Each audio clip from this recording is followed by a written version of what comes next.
Um bom dia a todos e a todas. Eu me chamo Henrique Vasques Góes, sou aluno de Turismo e Hotelaria da UNEB e estou aqui para apresentar o meu trabalho como voluntário de iniciação científica. O tema do meu artigo é Diáspora Africana na Bahia, reflexões sobre a contribuição dos povos africanos para a formação cultural da cidade de Salvador e a sua relação com o turismo. A minha orientadora é a professora Natália Coimbra de Sá. Inicialmente, no trabalho, eu faço uma breve retrospectiva sobre o desenvolvimento da espécie humana e a sua necessidade de deslocamento para a sobrevivência. Outra coisa que eu trago como fundamental para o êxito desse processo é a capacidade de adaptação que o ser humano possui. Afinal, o mesmo pode viver nos mais diversos climas e ambientes. Anos depois, esse processo de deslocamento passa a ser estudado e é denominado de movimentos migratórios. Os movimentos migratórios são fundamentais na formação cultural que nós conhecemos nos dias de hoje. O presente trabalho traz como movimento migratório estudado a chamada diáspora africana, que se dá início no século XVI com a chegada dos portugueses ao território brasileiro. Outra consequência dessa chegada também é um período escravocrata que dura centenas de anos. Afinal, os portugueses iam até o continente africano e traziam nos navios os negros em condição de mão de obra escrava para trabalhar nos seus latifúndios de produção e extração. Entretanto, outro fator que foi possibilitado nesse processo é a criação de uma matriz para o desenvolvimento cultural da sociedade baiana e brasileira que nós conhecemos atualmente. O objetivo geral do meu trabalho é identificar quais foram as consequências da migração dos povos do continente africano para a formação cultural da cidade de Salvador, enquanto os objetivos específicos é identificar quais foram os povos que migraram para o atual município de Salvador, quais foram as contribuições desses povos nos âmbitos culturais e de que maneira hoje isso influencia no turismo da cidade de Salvador. A minha metodologia foi uma pesquisa básica, bibliográfica, documental e de abordagem qualitativa. É impossível dar início a esse tema sem falar dos movimentos migratórios e suas consequências socioculturais. Almeida traz em 1974 o seguinte: todo movimento migratório implica mudanças na relação dos migrantes com o espaço, entendido este como espaço geográfico carregado de significações socioculturais. O que isso quer dizer? Quando um determinado povo sai de um lugar e migra para um outro lugar, ele carrega consigo toda a sua bagagem cultural. Ao chegar nesse outro lugar, ele encontra um outro povo que tem a sua bagagem cultural. E isso cria um choque. Esse choque gera um hiato.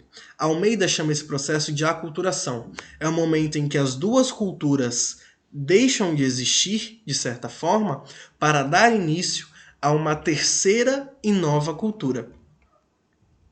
Dando seguimento, chegamos aos resultados e discussões encontrados ao longo de todo o trabalho. Os povos africanos trazidos ao Brasil, segundo Ribeiro, 1995, foram divididos em três grandes grupos. O primeiro grupo, composto por três povos, foram os povos Yorubá, da atual Nigéria, também conhecidos como Nagôs, os povos Jeje, do Daomé, e os Fanti Ashanti, também conhecido como Mircas, da região da Serra Leoa e da Costa do Marfim. O segundo grupo seria um grupo de cultura africana islamizada, conhecida na Bahia como negros malês e no Rio de Janeiro como negros alufá. E por fim, o terceiro e último grupo seriam as tribos Banto, do grupo Congo-holandês, atual Angola e território de Moçambique. Bom, dando continuidade, chegamos à influência das línguas africanas no idioma brasileiro. É claro que não somente as línguas africanas compõem o atual português brasileiro que conhecemos. O tupi dos povos originários é fundamental nesse processo também. Entretanto, Lopes 2003 traz a seguinte frase: dentro do quadro da presença afro-negra no Brasil, verifica-se uma predominância das culturas banto, que colaboraram para a formação da cultura brasileira, principalmente através de suas línguas, entre elas o Kikongo, o Ibundo e o Kibundo.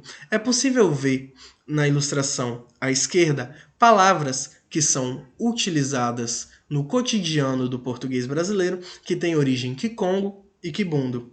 Ao falar de idioma, pensa-se em literatura, e a literatura não fica atrás no que diz respeito à influência africana e negra. Hatz, 2008, traz a seguinte frase: a literatura afro-brasileira contemporânea continua trazendo referências diretas ou indiretas à África, à escravidão, ao racismo e à negritude, no movimento de descontinuidade e continuidade com as denominadas raízes culturais. Um exemplo disso é o projeto Cadernos Negros de Poesia, criado em 1978 por poetas como Oswaldo Camargo, Conceição Evaristo e Esmeralda Ribeiro. Tal projeto existe até o dia de hoje, tendo passado da edição 72, e é um dos principais marcos de resistência e projeção da literatura negra. Também é impossível falar de literatura brasileira sem pensar em poetas como Castro Alves e Manuel Quirino, homens negros que falavam sobre o seu povo. Dando continuidade, chega-se a parte do culto às divindades africanas e o candomblé no Brasil. O candomblé nasce no Brasil, dentro da senzala brasileira. Coexistiam diversos povos de diversas regiões, que falavam diversos idiomas e que cultuavam diversos deuses diferentes. A única coisa que eles tinham em comum era a necessidade de expressar a sua fé. Só que isso era muito perigoso, porque os senhores de engenho, ao perceberem que essa manifestação estava acontecendo e que era fora daquilo que estava sendo doutrinado com a religião católica, eles puniam severamente os escravos. Então, depois de um tempo, eles chegaram a um consenso de que, se essa devoção fosse feita em um único culto, tudo seria mais seguro e mais rápido. E aí nasce o candomblé dentro da senzala brasileira. É interessante porque essa diversidade de povos reflete até o dia de hoje dentro da religião, onde é possível perceber 3 nações, que são a nação Angola, a Queto e a Jeje, que falam idiomas diferentes e têm cultos diferentes dentro da própria religião. Outro fator fundamental na religião do candomblé no Brasil é um processo que acontece mais à frente, chamado de sincretismo religioso, que é justamente pelo fato de que, ao serem punidos por cultuarem os seus deuses, os negros africanos das senzalas passam a cultuar os seus deuses embaixo de santos católicos, para que, ao senhor de engenho ver aquele culto, ele acreditar que estava sendo feito ao santo católico. Então, a partir disso, nasce um sincretismo religioso entre a religião católica e o candomblé e uma constante associação entre os orixás, inquices e vuduns aos próprios santos católicos. Bom, dando continuidade, a culinária africana está diretamente ligada à religião.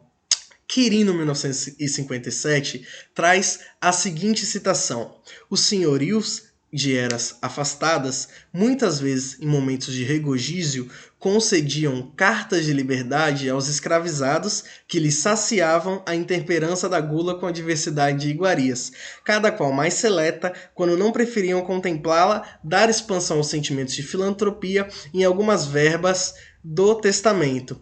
Isso se dá pelo fato de que os negros trazidos de África para o Brasil muitas vezes compunham famílias reais. Então, eles tinham costumes reais africanos.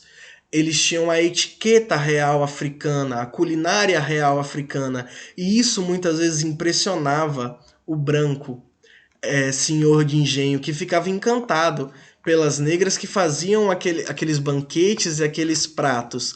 Outra questão também que é fundamental para a perpetuação da culinária africana na Bahia, principalmente, é o fato de que o azeite de palma, a árvore da qual se extrai o azeite de palma, se adaptou perfeitamente ao solo e ao clima da Bahia. E isso passou a ser uma das principais identidades culturais. Afinal, qualquer pessoa que hoje visite Salvador, visite a Bahia, faz uma associação direta com comidas como a acarajé, a caçá, entre outras comidas que estão diretamente ligadas à religião, mas também que são símbolos culturais procurados pelos visitantes na cidade de Salvador. Aqui eu trago alguns exemplos. A ilustração da esquerda é o culto do candomblé e a da direita são comidas baianas, né? Que são ditas comidas baianas hoje em dia, mas que também tem direta ligação à religião de matriz africana. Bom, no que diz respeito à música e dança afro-brasileira, eu acredito que a maioria dos estilos musicais que hoje nós conhecemos no Brasil tem uma influência de origem negra. Um dos principais ritmos que são identidade do Brasil, que é o samba de roda, como é ilustrado na figura à esquerda, ele é baseado numa estrutura tanto organizacional, que é o círculo, quanto sonora. A questão das palmas, a questão do batuque, a questão do samba, tudo isso deriva de um culto africano, de uma festividade africana chamada de Kalundu, que é extremamente semelhante a essa apresentação. Outra coisa também que nasce da influência negra é a capoeira. A capoeira, por muitos anos, assim como o samba, foi extremamente criminalizada por conta do racismo estrutural que existe no Brasil.